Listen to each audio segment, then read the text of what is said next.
नमस्कार दोस्तों, स्वागत है आपका BMJ एकेडमी में। दोस्तों, इंडियन पॉलिटी के पिछले वीडियो में हमने भारतीय संविधान के भाग 1 और उसमें अनुच्छेद 1 से अनुच्छेद 4 को हमने पढ़ा और साथ ही राज्यों के पुनर्गठन का इतिहास भी हमने देखा कि किस तरह से 14 राज्यों और 6 केंद्र शासित प्रदेशों से अभी वर्तमान में 28 राज्य और 8 केंद्र शासित प्रदेशों का गठन कब कब और किस तरह हुआ। दोस्तों, अगर आपने उस वीडियो को नहीं देखा है तो उसे भी एक बार ज़रूर देख लें, लिंक डिस्क्रिप्शन में मैंने दे दिया है। आज की इस वीडियो में हम भारतीय संविधान के भाग 2 को पढ़ेंगे, जिसमें नागरिकता का वर्णन किया गया है। अनुच्छेद 5 से अनुच्छेद 11 तक नागरिकता संबंधी प्रावधान दिए गए हैं, जिसे हम इस वीडियो में देखेंगे। तो आइए दोस्तों, शुरू करते हैं। नागरिकता, सिटीजनशिप।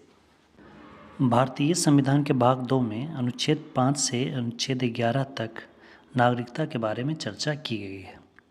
संविधान निर्माण के उपरांत 26 जनवरी 1950 को संविधान के अनुसार 4 श्रेणियों के लोग को भारत की नागरिकता दी गई। पहला, वे व्यक्ति जो भारत के मूल निवासी थे। दूसरा, वे व्यक्ति जो पाकिस्तान से स्थानांतरित हुए, यानी कि पाकिस्तान से भारत में आए विभाजन के समय। और तीसरा में है, वे व्यक्ति जो पाकिस्तान स्थानांतरित होकर पुनः भारत वापस लौट आए। और डी में, भारतीय मूल का वह व्यक्ति जो बाहर रह रहा हो। भारतीय संविधान में नागरिकता संबंधी प्रमुख अनुच्छेद। पहला अनुच्छेद 5, संविधान के प्रारंभ में नागरिकता। अनुच्छेद 5 में संविधान के प्रारंभ में नागरिकता किन लोगों को दी गई, इसके बारे में लिखा गया है।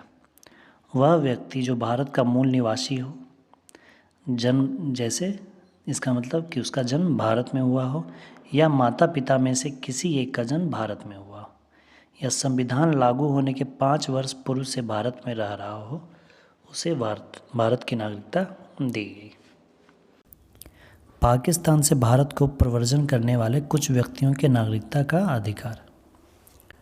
इसमें उन लोगों को नागरिकता देने की बात कही गई है जो विभाजन के समय या विभाजन के पूर्व पाकिस्तान से भारत में जब बंटवारा हो रहा था तो लोगों को ये ऑप्शन दिया जा रहा था कि आप पाकिस्तान में रहना चाहें तो पाकिस्तान चले जाएं, भारत में रहना चाहें तो भारत में आ जाएं। तो उसी समय जब पाकिस्तान से जब भारत लोग आए तो उन लोगों को भारत की नागरिकता देने की बात अनुच्छेद 6 में कही गई है। इसमें वर्णन किया गया है कि जिसके माता पिता अविभाजित भारत में जन्म लिए हों, यानी विभाजन के पूर्व, और 19 जुलाई 1948 से पूर्व स्थानांतरित हो गए हों, स्थानांतरित होकर कम से कम 6 माह से भारत में निवास कर रहे हों, जो पाकिस्तान से आए हों और 19 जुलाई 1948 से पहले आए हों, कम से कम 6 महीना से भारत में निवास कर रहे हों, और जिनके माता पिता अविभाजित भारत में जन्म लिए हों, उन्हें भारत की नागरिकता दी जाएगी। अगला देखते हैं, अनुच्छेद 7। इसमें दिया गया है, पाकिस्तान को प्रव्रजन करने वाले कुछ व्यक्तियों के नागरिकता का अधिकार। उन लोगों को नागरिकता देने की बात कही गई है जो कि भारत से पाकिस्तान चले गए और पुनः फिर पाकिस्तान से भारत लौट आए। इसमें वर्णन किया गया है, वह व्यक्ति जो 1 मार्च 1947 के बाद भारत से पाकिस्तान स्थानांतरित हो गया हो, लेकिन बाद में फिर भारत में पुनर्वास के लिए लौट आया हो।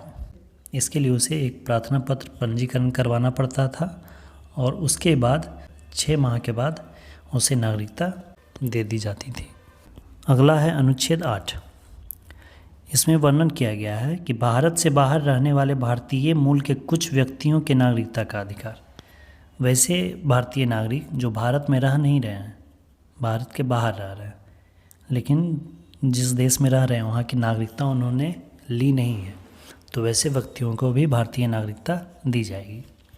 इसमें और वर्णन किया गया है कि वह व्यक्ति जिसके माता पिता या दादा दादी अविभाजित भारत में पैदा हुए हों, लेकिन वह भारत के बाहर रह रहे हों, इसके लिए भी उन्हें पंजीकरण रजिस्ट्रेशन करना पड़ता था, जिसके बाद उन्हें नागरिकता दी जाती थी। अगला देखते हैं, अनुच्छेद 9। वह व्यक्ति भारत का नागरिक नहीं होगा या भारत का नागरिक नहीं माना जाएगा जो स्वेच्छा से किसी अन्य देश की नागरिकता ग्रहण कर लेता है। यदि कोई भारतीय नागरिक किसी दूसरे देश में गया और उस देश की नागरिकता उसने ले ली तो भारत की नागरिकता उसकी स्वतः ही खत्म हो जाएगी। अगला है अनुच्छेद 10। प्रत्येक व्यक्ति जो भारत का नागरिक है या समझा जाता है वह ऐसा नागरिक बना रह सकता है जब तक कि संसद किसी प्रकार का कोई विधान निर्माण ना करे। अगला है अनुच्छेद 11। अनुच्छेद 11 में वर्णन किया गया है कि संसद को यह अधिकार है कि वह नागरिकता के अर्जन और समाप्ति के तथा नागरिकता से संबंधित अन्य सभी विषयों के संबंध में विधि बना सकती है। आइए दोस्तों, हम बात करते हैं नागरिकता अधिनियम, नागरिकता संशोधन अधिनियम पर। नागरिकता संशोधन अधिनियम 1955 पहली बार आया था, जिसमें कि नागरिकता संबंधी कुछ परिवर्तन इसमें किए गए। कि नागरिकता अधिनियम 1955 संविधान लागू होने के बाद अर्जन एवं समाप्ति के बारे में उपबंध करता है। अब देखते हैं कि नागरिकता संशोधन अधिनियम 1955 में नागरिकता का अर्जन के बारे में क्या बातें दी गई हैं। नागरिकता अधिनियम 1955 नागरिकता प्राप्त करने की 5 शर्तें बताता है। पहला है जन्म के आधार पे, दूसरा वंश के आधार पे यानी माता पिता का जन्म के आधार पे, तीसरा है रजिस्ट्रेशन पंजीकरण द्वारा, चौथा है प्राकृतिक रूप से, और पांचवा है क्षेत्र समाविष्ट द्वारा। ये हमारा इंडिया है मान लीजिए, और यहाँ ये बांग्लादेश है। तो मान लीजिए यहाँ का कुछ क्षेत्र, बांग्लादेश का कुछ क्षेत्र इंडिया में शामिल हो गया, तो इस क्षेत्र के जितने भी लोग हैं उन्हें भारत की नागरिकता मिल जाएगी। तो यही हुआ क्षेत्र समाविष्टि द्वारा भी नागरिकता का अर्जन हो सकता है। अब आइए नागरिकता की समाप्ति के क्या क्या कारण हैं उसे देखते हैं। नागरिकता अधिनियम 1955 में अधिनियम का संवैधानिक व्यवस्था के अनुसार प्राप्त नागरिकता खोने के 3 कारण बताए गए हैं। पहला स्वैच्छिक त्याग द्वारा, जैसे कोई व्यक्ति अगर इंडिया में है, भारतीय नागरिकता है, वो कहीं दूसरे कंट्री में चला गया और यहाँ जाकर इस देश की नागरिकता उसने ले ली तो भारत की नागरिकता उसकी खत्म हो जाएगी। दूसरा है बर्खास्तगी के द्वारा, और तीसरा है वंचित करने के द्वारा। एकल नागरिकता। यद्यपि भारतीय संविधान संघीय है और इसने दोहरी राज पद्धति केंद्र एवं राज्य को अपनाया है, लेकिन इसमें केवल एकल नागरिकता की व्यवस्था की गई है, अर्थात भारतीय नागरिकता सिर्फ देश की नागरिकता होगी। यहाँ राज्यों के लिए कोई पृथक नागरिकता की व्यवस्था नहीं की गई है। अन्य संघीय राज्यों जैसे अमेरिका में, स्विट्ज़रलैंड में दोहरी नागरिकता की व्यवस्था है। जैसे अमेरिका, स्विट्ज़रलैंड ये सब देशों में देश की तो नागरिकता होती है, साथ ही साथ वो जिस राज्य में रहते हैं उस राज्य की भी नागरिकता होती है। विदेशी भारतीय नागरिकता।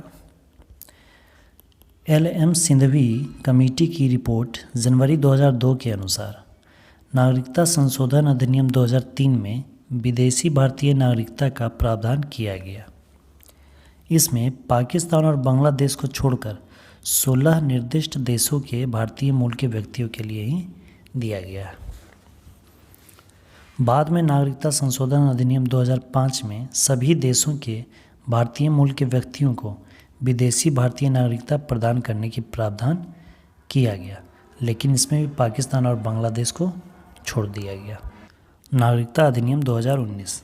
इस अधिनियम के द्वारा पाकिस्तान, बांग्लादेश एवं अफ़गानिस्तान से 31 दिसंबर 2014 के पूर्व भारत आए हुए हिंदू, सिख, बौद्ध, जैन, पारसी और ईसाइयों को भारतीय नागरिकता देने की व्यवस्था की गई है, लेकिन इसमें मुस्लिम धर्म को शामिल नहीं किया गया था। तो ये थे दोस्तों नागरिकता संबंधी सभी प्रावधान जो संविधान के भाग 2 में अनुच्छेद 5 से 11 तक वर्णित हैं। साथ ही हमने नागरिकता संशोधन अधिनियम को भी पढ़ा। उम्मीद करता हूँ कि यह वीडियो आपके लिए हेल्पफुल हो। दोस्तों, अगर वीडियो अच्छी लगी तो लाइक करें और अपने दोस्तों के साथ शेयर करें। और चैनल पर नए हैं तो सब्सक्राइब कर बेल आइकन प्रेस कर लें। इसी तरह के परीक्षा संबंधित सभी महत्वपूर्ण सब्जेक्ट्स पर आपको नियमित रूप से वीडियोस मिलते रहेंगे। धन्यवाद दोस्तों, जय हिंद।